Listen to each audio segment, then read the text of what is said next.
All right, so we talked to Michelle Terelfa and we talked to Ralph Norman, and we've got two brilliant people who are going to critique them. They're going to be very mean. Caroline Downey, National Review columnist. Chloe Trapanotto, Daily Wire opinion writer. Chloe, welcome. I know it's your first time on our show, but Ben Domenech is a regular. And by the way, Chloe, I am a paid subscriber, believe it or not. I subscribe to the Daily Signal. I know. Daily Wire, amazing. Well, we love Ben Domenech here. Daily Wire. And we're so glad to have you. So anyway, Chloe, give me a wrap. You saw Michelle and you saw Ralph. To start with Michelle, what do you think? Well, I'm a huge fan of Michelle. We actually both worked for Salem News at a time. I think she's going to do a phenomenal job.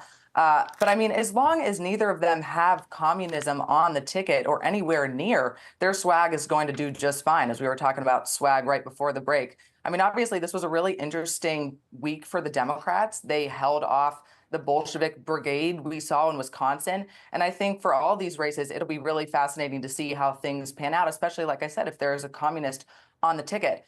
But I think it says something about the Democrats if they were this close this week to nominating an anti-cop, anti-border, anti-prison, anti-holiday nut in Francesca Hong. So as long as our Republican candidates can continue to be patriotic and America-loving, well, then I think they're going to do just fine. Caroline, you can comment on Michelle, but I'm interested in Norman because that's a tricky race. Yeah. Very tricky race. Awkward. It's an awkward race. Thank you. And, you know, Mr. Trump endorsed her, but she didn't win the whole thing. Probably his sympathies with her, but he's a very smart guy, Freedom Caucus guy. So what do you think? I think it needs to be a competitive competition, obviously, between the two of them. But I do think that the question you asked Ralph Norman was the most important one, which was how do you defy or defeat the communist upswell among the left without just saying fear-mongering, commie. You have to have a positive, affirmative view, yes, of why the alternative, free market, why the Republican platform is actually superior. Did you hear one from him? Did you hear one? Yeah, and he said another big, beautiful bill, which I think is an excellent idea. And I also just think emphasizing all of the policies that the Trump administration has done to unleash economic growth, the tax cuts, the first time in 2017 unleashed, real household wage growth and real income growth. And I also just think debunking the lies of the socialist left is incredibly important. Why rent control is wrong, why landlords are not, robbing you blind. All that is going to be incredibly important. Chloe, on that point, Carolyn's last point there, there's a lot of amnesia developing among these socialists and communists. It's very interesting to me. This, what is it, woke one? So yesterday's woke, I'm not supposed to believe that they're in favor of total government control over the economy and open borders and defund the police and end ICE. And am I supposed? There's a lot of amnesia, Chloe.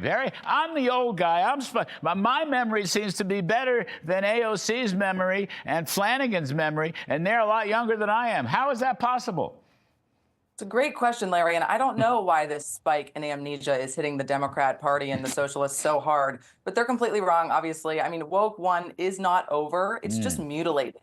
I mean, everywhere you look, there are remnants of woke one, whether that's men in the WNBA or anti-ICE protests or the Massachusetts governor legalizing abortion up until birth, or Democrats yelling that the SAVE Act is Jim Crow 2.0.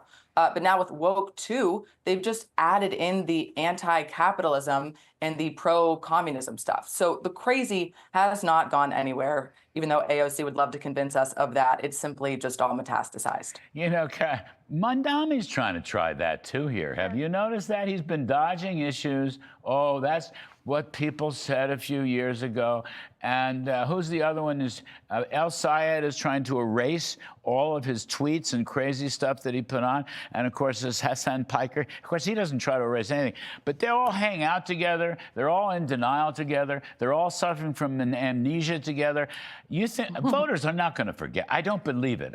Republicans should certainly not let voters forget. Certainly not. And Mamdani and AOC's rhetorical sleight of hand there with woke one, what the real problem with that was, number one, it's not taking accountability as being part of that radical movement when it was happening. But number two, it doesn't recognize them that there were real victims of that. You know, defund the police wasn't just an abstraction or a fever dream. It was something that actually happened. Cops were smeared as murderers by association. There was actually $870 million in total that was cut from police departments around the country during that era. And then that's before you get to the part of education and the culture war and how parents were branded domestic terrorists for protesting gender ideology in the classroom. They were all intimately a part of that movement, and they rubber stamped it and endorsed it. And now they're pretending like they've reformed, Larry, but they're not explaining how. And they're not acknowledging all the people who were harmed by those ideas when they were popular.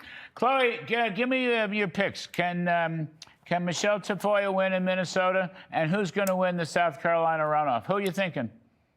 I absolutely think Michelle Tafoya can win.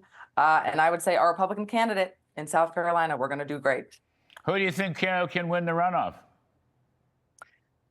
Well, I'm not quite sure, Larry, but I think it's an awkward. If Caroline said before we were on, it's a very awkward situation. It is. You know, you got two high-quality people. I understand that. Nobody wants to wade in, and I appreciate that. Last point, Caroline. Here. This Indian business that this Flanagan woman is, first of all, Flanagan sounds like an Irish name, but now she's running on her Indian heritage. This is like Elizabeth Warren to the fifth power. This is a cover-up. This is a ruse, so we don't talk about her socialist opinions. And to peddle that identity politics in the year of our Lord 2026 proves that the left is not done with wokeness. Again, some of these people, these democratic socialists, to be competitive in their races in the Midwest, which is made of a lot of moderate, normal people who are in the voting constituencies, to win their vote, they're pretending like they've changed their minds and they've moved on from that era. But then you see candidates like this harping on the same DEI and wokeness that got them into trouble in the first place. I don't care if she's Indian heritage. I don't care about any of that. It's irrelevant to your care performance. About taxes and spending and inflation and the border and the Constitution. Yeah. That's what I care about. All right, kids. Thank you ever so much, Caroline Downey, Chloe Trapanotto. I'm a paid subscriber, Chloe. Got to tell them that. I want